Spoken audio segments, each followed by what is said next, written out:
Welcome back to Cartels, Conspiracies, and Camarena. I'm Jack Llewellyn. Before we get started, a big happy Mother's Day to all the moms and mothers out there. I hope everyone is having a great weekend, great day today, and able to celebrate with friends and family. Also, before we get started, I want to make a recommendation. I did this last week, but on behalf of my friend Stephen Tubbs, who, as I said last week, is an award-winning journalist, longtime radio talk show host in the Denver area. He's the current PIO for the DEA Rocky Mountain Division. He's made a documentary on the fentanyl crisis called Devastated. You can find the trailer and all pertinent information at www.devastatedco, like devastatedcolorado.com. And after the 15th, so 15th is Wednesday, after that, you can stream the documentary on YouTube at Mountain Time Media, the Mountain Time Media YouTube channel. Please check it out. Support this timely and really important work. Okay, with that, let's talk about the topic of the day.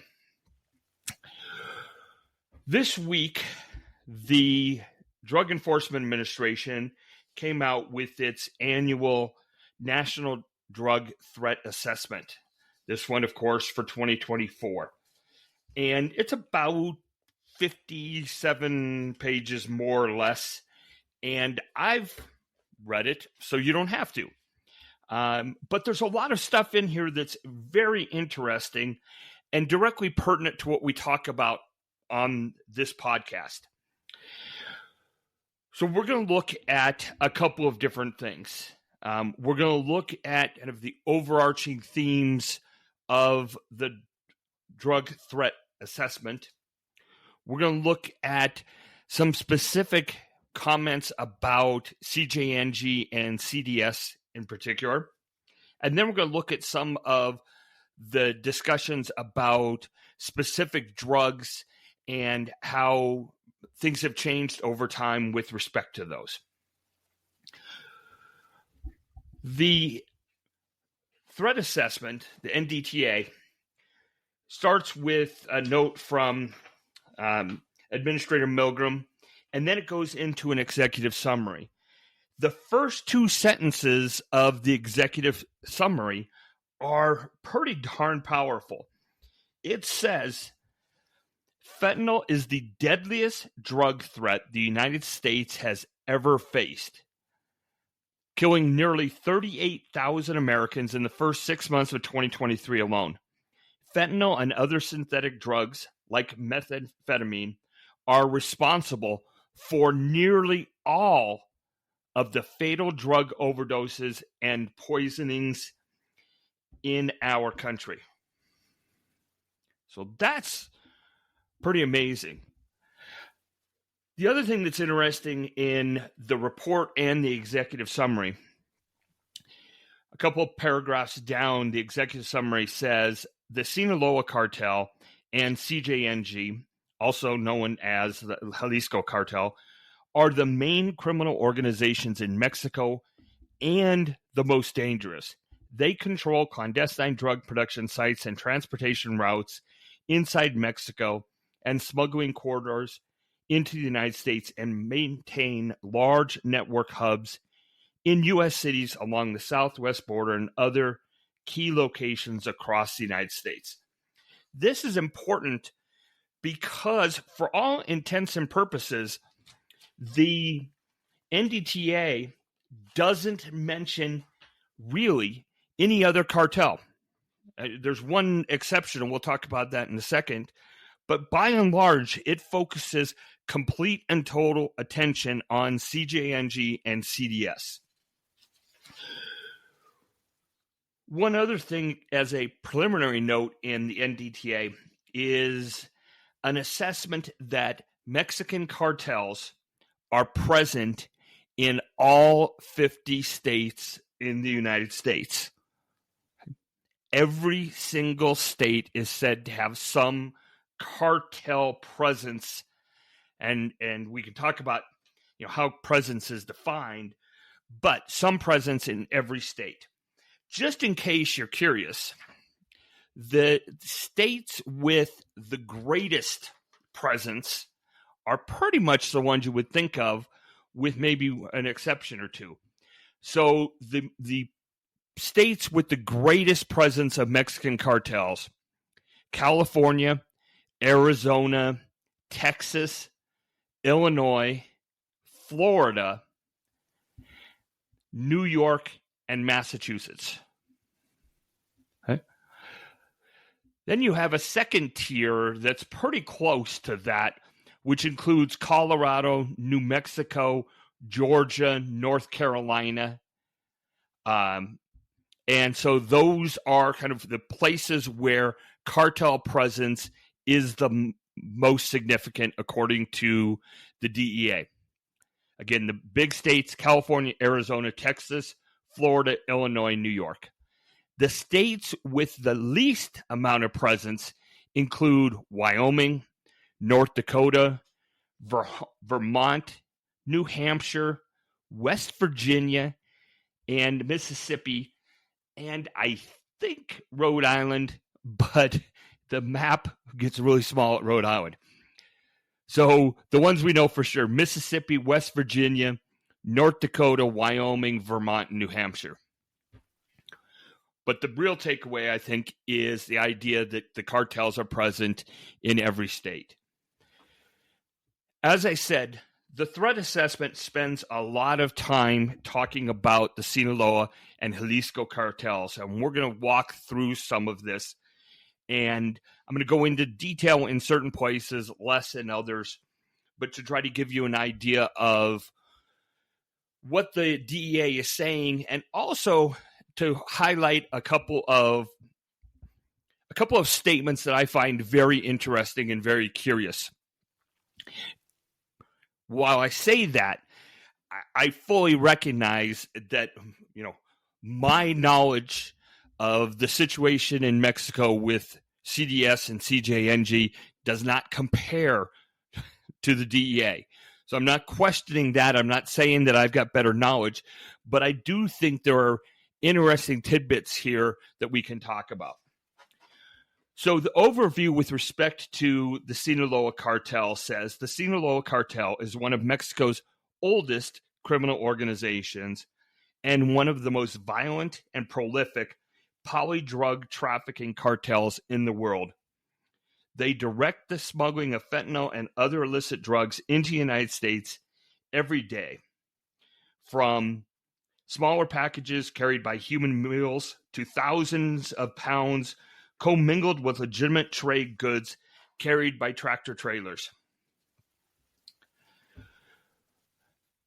The threat assessment goes through what it describes as the leadership struggle of CDS, and it says the Sinaloa cartel's umbrella model. The threat assessment says the Sinaloa cartel does not have a leader. Instead, the cartel umbrella covers 4 separate but cooperating criminal organizations. This structure theoretically gives the heads of the independent drug trafficking groups the ability to share resources like smuggling routes, corrupt contacts, access to illicit chemical suppliers, and money laundering networks, without sharing profits or having to answer to a main chain of command. In reality, however, internal power struggles and fluctuating alliances leave the viability of the umbrella model in question. So I find that interesting. On the one hand, you have a statement that says this cartel is one of the oldest criminal organizations in Mexico, but then there's the question of the viability of the umbrella model.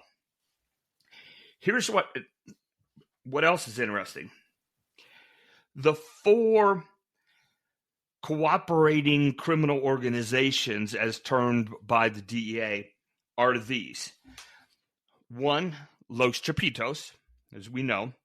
Number 2, El Mayo. Number 3 is Arellano El Guano Guzman Loera, the brother of El Chapo. And then 4, it says, is Rafael Caro Quintero. Okay. That kind of struck me as interesting, and let me explain further. In going through the leadership struggle, they talk, the DEA does, about Los Chapitos. They talk about their uncle, the brother of El Chapo. Also talk a little bit about El Mayo, but basically say the stuff that we already know. El Mayo is reported to be in poor physical health, leading to some questions about the leadership of his faction going forward. Here's the one about Rafael Caro Quintero. Rafael Caro Quintero was a founder of the original Guadalajara cartel and one of the leaders responsible for ordering the kidnapping, torture, and murder of DEA Special Agent Enrique Camarena in 1985. He was sentenced in Mexico to 40 years in prison, but was released under cover of darkness on procedural grounds in August 2013 after serving only 28 years of his sentence. That same month, the government of Mexico issued a warrant for his rearrest. Rafael Caro Quintero was finally recaptured in July 2022. Since then, Los Chapitos have been fighting his organization, known as the Caborca Cartel, for control of the Sonora Desert region, a crucial trafficking route through the Mexican state of Sonora to the Arizona border. Okay. I find it highly interesting that Rafael Caro Quintero and his group are getting as much credit, if you want, as much play in this threat assessment as they are. A well-known and pretty well-respected journalist in Mexico recently published a map of the cartels operating in different areas in Mexico, and he ranked them by the major cartels, which, as you would expect, Jalisco Cartel and Sinaloa Cartel, some more regional but powerful cartels, and then he described a group underneath that were more selective groups, smaller groups, less powerful groups, more regional or more localized groups. The Caborca Cartel wasn't listed on any of those. Not to say that there aren't people there who talk about the Caborca Cartel, but remember, we talked that there was a lot of activity at various times prior to and maybe right after Caro Quintero's arrest, but you haven't really heard much from them. So again, I just find this very interesting, the idea that there is a branch of the Sinaloa cartel, one that is attributed to El Guano, and 2 that's attributed to Caro Quintero and his followers in Caborca. The threat assessment then goes through and talks about some of the specific aspects of the Sinaloa cartel, the drugs that it traffics in, and some other interesting notes. Of course, the main interest and main focus of much of the assessment is on fentanyl. With respect to fentanyl, the assessment says Los Chapitos and the Sinaloa cartel reap billions of dollars in profits from the fentanyl trade and pioneered the deadliest drug threat the United States has ever confronted. The Sinaloa cartel dominates the fentanyl market through its manipulation of the global supply chain and the proliferation of clandestine fentanyl labs in Mexico, a modus operandi they developed over a more than 25-year history of manufacturing methamphetamine. The Sinaloa cartel has been producing bulk quantities of fentanyl since at least 2012, but the Chapitos faction is responsible for pushing the importance of fentanyl to the cartel's bottom line. Los Chapitos initially established a base of operations for manufacturing illicit fentanyl in the mountains near Culiacan. Now they control the procurement of precursor chemicals, largely from China, and direct the production of illicit fentanyl from labs hidden in the mountains of Sinaloa and in other Sinaloa cartel strongholds throughout Mexico.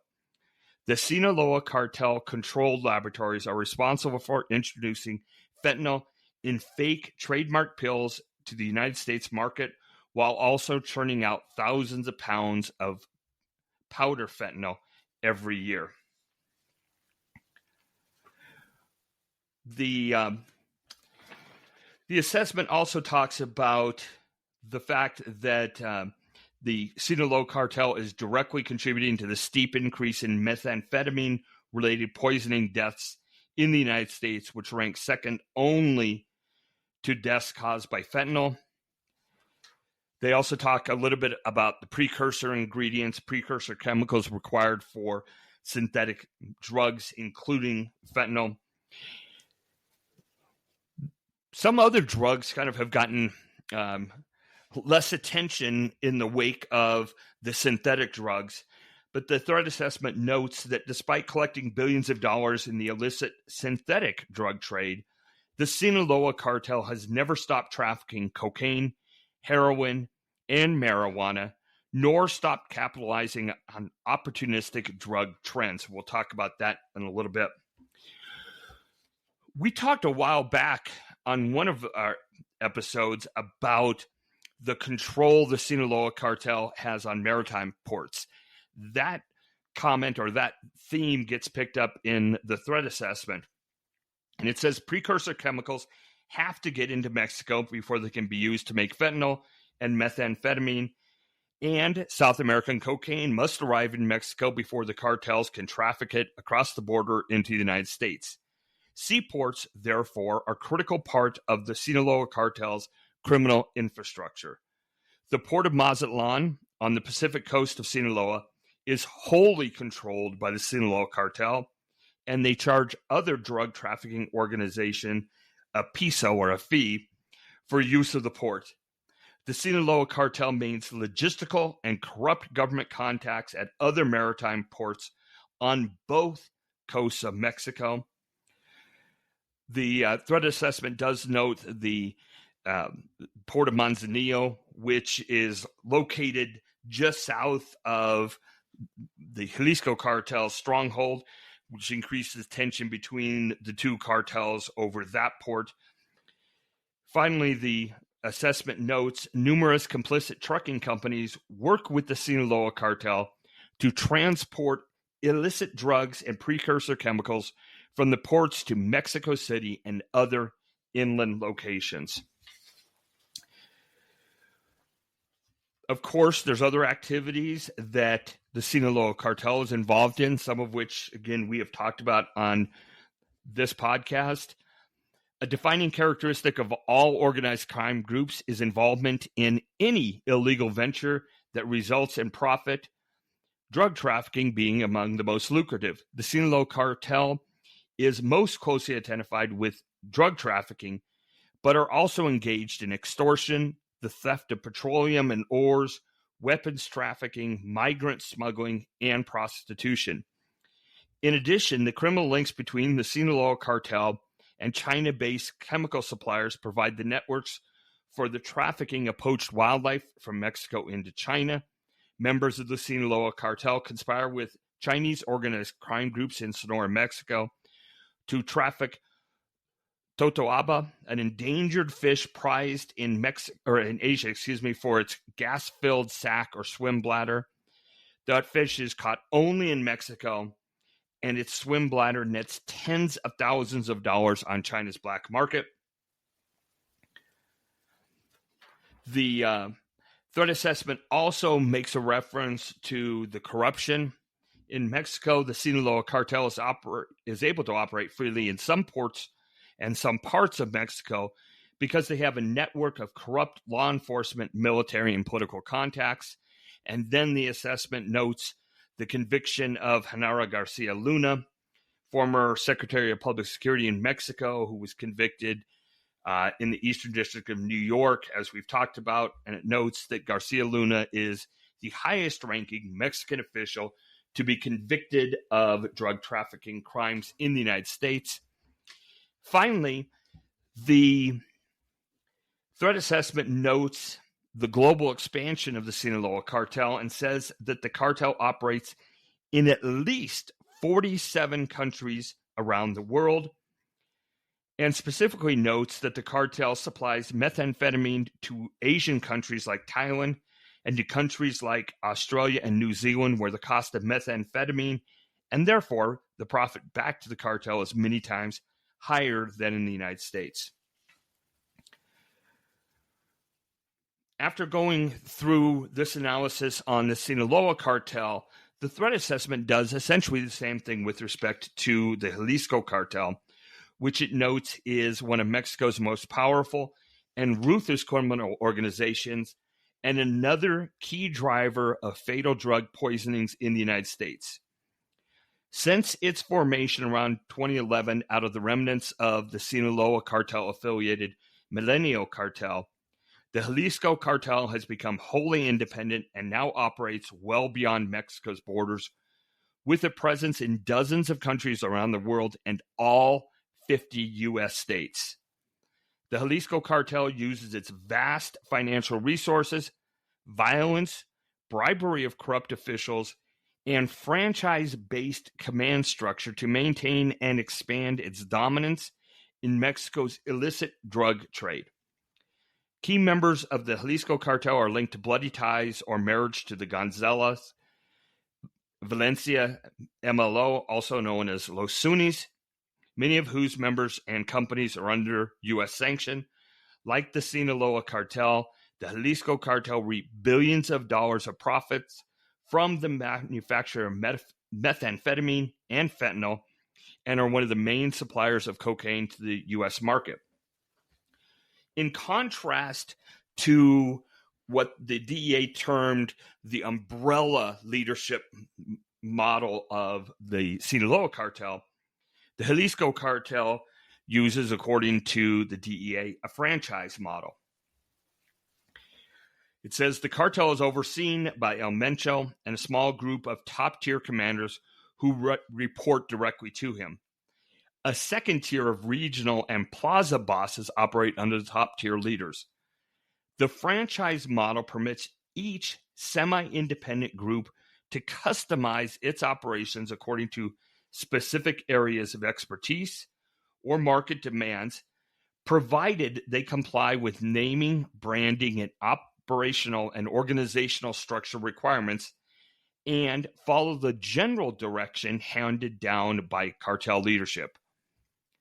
The franchise model also enables the Jalisco cartel to expand quickly, since new franchises are easy to establish. The Jalisco cartel also maximizes their revenue through this model because leadership does not pay the operating costs of its franchises, but collects a percentage of overall profits. One of the key weaknesses of the franchise model, however, is that individual franchise groups operating under the Jalisco cartel name can form their own unique alliances with other criminal groups, some of which are in direct opposition to the alliances of other franchises. If you remember, we did a compare and contrast on the leadership style of the Jalisco cartel and the Sinaloa cartel, and we specifically referred to some work out of the Brookings Institute, which generally conforms to the analysis here from the DEA, but I find it fascinating, and I think we'll go back and look at those two analyses, this one in the NDTA, the one from the Brookings Institute. And again, part of the reason that I think it's so important to understand that is we know El Mencho and El Mayo both are in ill health, both are elderly.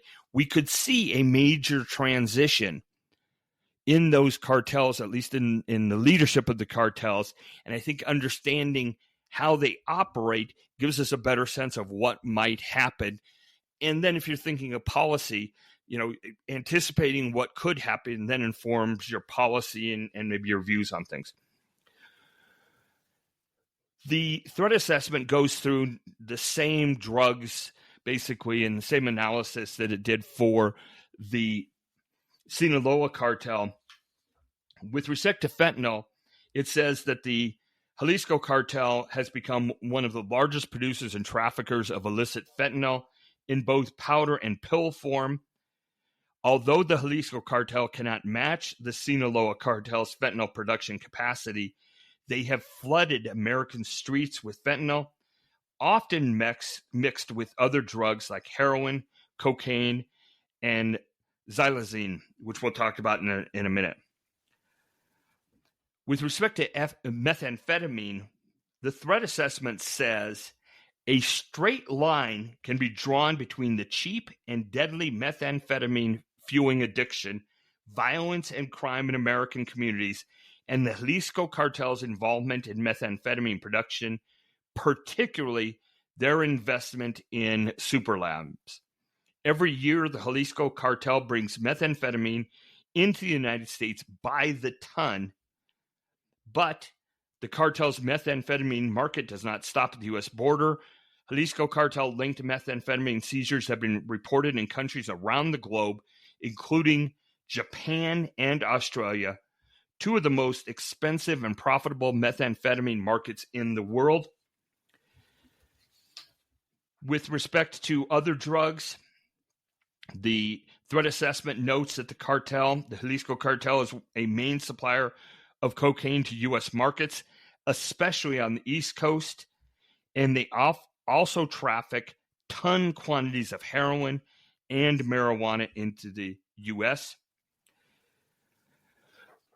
As with the Sinaloa cartel, control of certain maritime ports is important to the cartel. The DEA says that the Jalisco cartel has almost exclusive corrupt access to the ports of Manzanillo and Lázaro Cárdenas on the Pacific coast of Mexico, and can access the ports of Veracruz and Matamoros on the Atlantic coast, Gulf of Mexico. The threat assessment also talks about Jalisco cartel's involvement in organized crime and notes that, like any other criminal organization, the cartel is involved in many other illegal profit-making schemes. The Jalisco cartel directs the theft of fuel from pipelines, extorts agave and avocado farmers, migrants, and prison officials, and taxes migrant smugglers. As noted a moment ago, the Jalisco cartel, according to the DEA, is active in over 40 countries in South America, Asia, Europe, and Africa. They have become competitive in these profitable markets very quickly, given their rival Sinaloa cartel's more than 30-year head start as a drug trafficking organization. The Jalisco cartel established distribution hubs in Mexico in early 2023 as part of their ongoing plan to expand into European drug markets. Last week, we talked about the use of social media by the cartels and how that's changed things. And the threat assessment talks about that in a couple of different ways. So initially, there is a discussion about the cartel's reach into U.S. communities. And the threat assessment says thousands of Sinaloa and Jalisco cartel-linked drug dealers in the United States bring illicit fentanyl, methamphetamine, and other drugs into American communities every day. A web of illicit drug wholesalers, only one step removed from the cartels in Mexico, operated in major cities throughout the U.S. like Los Angeles, Phoenix, Houston, Chicago, Atlanta, Miami, and others. Smaller branches of the cartels spread the drugs further, often using social media platforms and messaging applications to advertise their deadly products and recruit couriers and dealers. Just like their Mexico-based criminal counterparts, neighborhood-based crews, local dealers, and gang members endanger U.S. communities by selling fentanyl, methamphetamine, cocaine, heroin, and other drugs, and committing shootings, murders, carjackings, assaults, and robberies. The DEA had an operation that it talks about called Operation Last Mile, which tracked distribution networks across the United States connected to these two cartels. The operation confirmed that the Sinaloa and Jalisco cartels use violent street gangs and local criminal groups and individuals to flood U.S. communities with fentanyl and methamphetamine, driving addiction and violence and killing Americans. It also revealed that the cartels, their members, and their affiliated drug trafficking organizations in the U.S.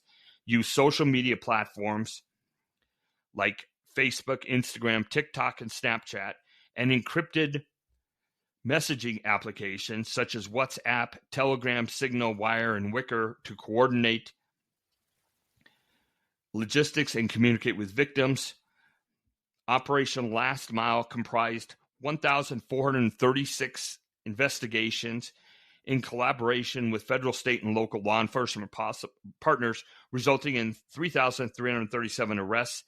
DEA and its partners seized nearly 44 million, think about that, 44 million fentanyl pills, over 6,500 pounds of fentanyl powder, more than 91,000 pounds of methamphetamine, 8,497 firearms, and in excess of $100 million. There is a note about drug seizures. What's interesting is if you look over time at drug seizures, the seizures for heroin and cocaine have decreased dramatically, while there has been a rise in seizures of methamphetamine and fentanyl.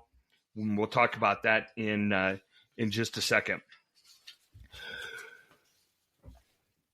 One of the things that we've talked about in the past is the different ways in which fentanyl can be produced, the forms it can take, and the threat assessment says that these two cartels have been really good about making it in different forms, kind of having a diversification in the market to appeal to more users. And what it says is that the cartels manufacture fentanyl in different forms to make it appealing to more kinds of drug users. Powder fentanyl is easily mixed with or substituted for cocaine and heroin in regions of the United States where light-colored powder heroin is the norm. The cartels also make fentanyl in black tar form to cater to markets where black tar heroin is the norm. The eastern United States and the Great Lakes regions are associated with white powder heroin. Areas west of the Mississippi are associated with black tar. Multicolored pills known as rainbow fentanyl first appeared in 2022, pressed and marked with the same way as cartels using fake trademarked pills, but made pastel colors instead of the usual light blue. The threat assessment also talks about the Chapitos, stop fentanyl order. Remember, after a video was captured, October 2023, Los Chapitos said, you can't manufacture, can't sell fentanyl anymore. If you do, you've got problems. What it says here is the ban is probably a public relations stunt, however, or an attempt by the cartels to consolidate production amongst a smaller number of trusted manufacturers and to punish others. Throughout 2023, fentanyl was seized at the border in equal or higher quantities as in previous years, and no DEA field office reported that fentanyl is less available or more extensive, either of which would point to a decrease in the supply. I did mention nitazines. That's a new drug that is something the DEA is thinking about. It is a synthetic opioid. like fentanyl, but allegedly it can match or surpass the potency of fentanyl. I don't even know how that's possible. There are a couple of charts from the DEA showing that nitazines, and there's different compounds of them, that the seizures and interaction with them have increased dramatically. Then there's another drug, xylazine, which is not a synthetic opioid, but it's found in a lot of fentanyl mixtures, and it makes the if you have overdoses, it makes the antidote or the normal action to prevent overdoses more difficult. As a result, it's responsible for soft tissue issues and a rash of amputations. It is a sedative, not an opioid. Interestingly enough, it is approved by the FDA as an anesthetic, but only for veterinary use. It's usually used as an anesthetic in veterinary medicine, primarily on large animals. So that's the next one coming down the line. Some of the old school, the OG drugs are still around, but having different impacts. The threat assessment says that heroin seizures in the United States began declining steadily, in direct contrast to a rapid acceleration in fentanyl seizures over the same period of time. Heroin seizures decreased by almost 70% between 2019 and 2023. In many drug markets, listen to this, in many drug markets in the United States, nearly all the heroin available at the street level is combined with or has been replaced by fentanyl. So I found that to be interesting.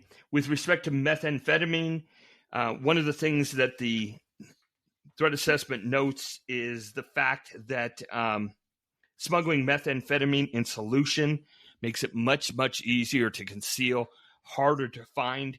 Obviously, it has to be processed because it can't be sold in solution, but it's the fact that it can be transported in that solution makes it hard. Drug seizures from of fentanyl, of methamphetamine have decreased over the last couple of years, still high, and the number of deaths, as noted earlier, second only to fentanyl-related deaths. There's a little bit of discussion as well about cocaine. The threat assessment notes that cocaine trafficking has been a persistent threat in the United States for 40 years. The Sinaloa and Jalisco Cartels largely control the cocaine trafficking corridors from South America into Mexico, and then, of course, from Mexico into the United States. The cartels obtained multi-ton shipments of powder cocaine and cocaine base from South American traffickers, then smuggle it through land routes or coastal waterways in Central America or by sea to Caribbean islands like Puerto Rico and the Dominican Republic before bringing it into the United States. Once inside the U.S., U.S.-based criminal groups and street gangs distribute the cocaine, some of which is converted back to crack at the local level. Cocaine-related deaths have decreased dramatically. There had been a time period where the cocaine deaths were increasing. The statistics are interesting, and there's a bit of a discussion in the report about this. Sometimes it's hard to, if you have cocaine and fentanyl combined, if there is an overdose, is that a cocaine overdose? Does it fit in that column, or does it fit in a fentanyl column? And the fact of the matter is that when cocaine was increasing from, say, 2015 on as far as deaths are concerned. Most of those deaths were as a result of the presence of fentanyl, not from pure overdoses of cocaine. Interesting note, cocaine users are at a greater risk for drug poisoning from accidental ingestion of fentanyl because they do not have the tolerance of a habitual opioid user. In some parts of the U.S., at least 2/3 of the cocaine-related deaths also include findings of fatal levels of opioids, usually fentanyl. DEA and public health reporting on the rising trend of illicit drug consumers purposely using both stimulants and opioids, such as cocaine and fentanyl, is a growing concern.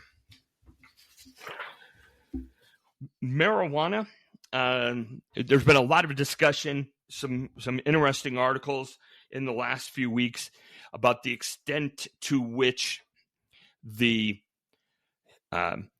legalization of marijuana in the United States, or in much of the United States, a likely legalization, at least in part of marijuana in Mexico, has decreased the price of marijuana in Mexico, made it much less profitable for many of the cartels.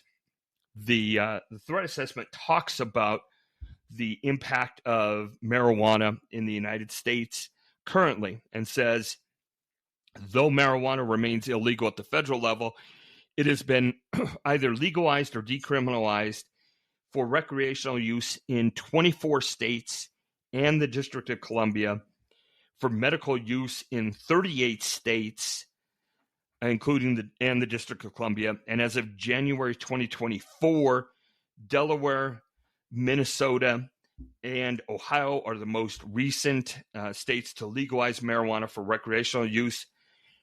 Interestingly enough, despite these measures, it says, the black market for marijuana continues, with substantial trafficking by Mexican cartels and Chinese and other Asian organized crime groups profiting from illegal cultivation sales, as well as exploitation of the quote-unquote legal market.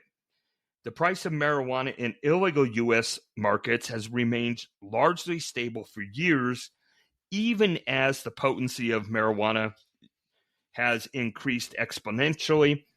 And there's a great deal of discussion about the degrees to which the potency of marijuana has increased. We talked a few weeks back about some of the Chinese activity with respect to the marijuana market in the U.S. The threat assessment talks about it and says in recent years, there's been a notable uptick in the number of illicit marijuana cultivation sites linked to Chinese and other Asian organized crime groups.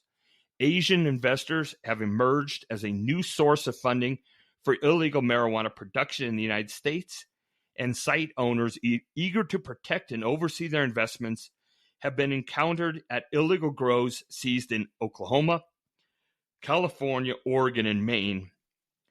Asian drug trafficking organizations have been involved in illegal marijuana cultivation for decades, operating industrial-scale indoor marijuana grows in residential homes, primarily in the western United States. Many of these home grows pretend to operate under business registrations granted by state licensing authorities in jurisdictions where marijuana cultivation and sales are legal at the state level, but absent overt evidence of such trafficking of marijuana across state lines or the commission of non-drug crimes, such as money laundering and human trafficking, it can be difficult for law enforcement to immediately identify violations or discover an illegal grow.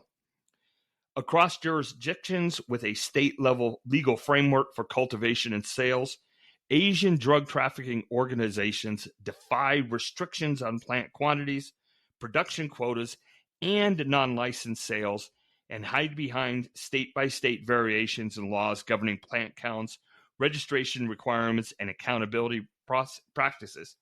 In January 2024, a federal jury in the Western District of Oklahoma convicted 2 Chinese nationals of drug trafficking conspiracy connected to trafficking nearly 28 tons of black market marijuana shipped from an Oklahoma grow facility licensed by the Oklahoma Medical Marijuana Authority.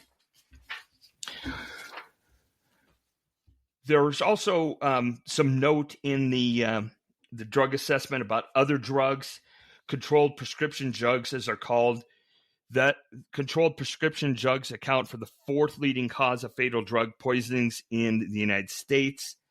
CPDs are supposed to be available only by prescription, but many prescription drugs are obtained illegally through fraud or sharing amongst friends or family members, purchased illegally on the street or online, including through social media and messaging apps.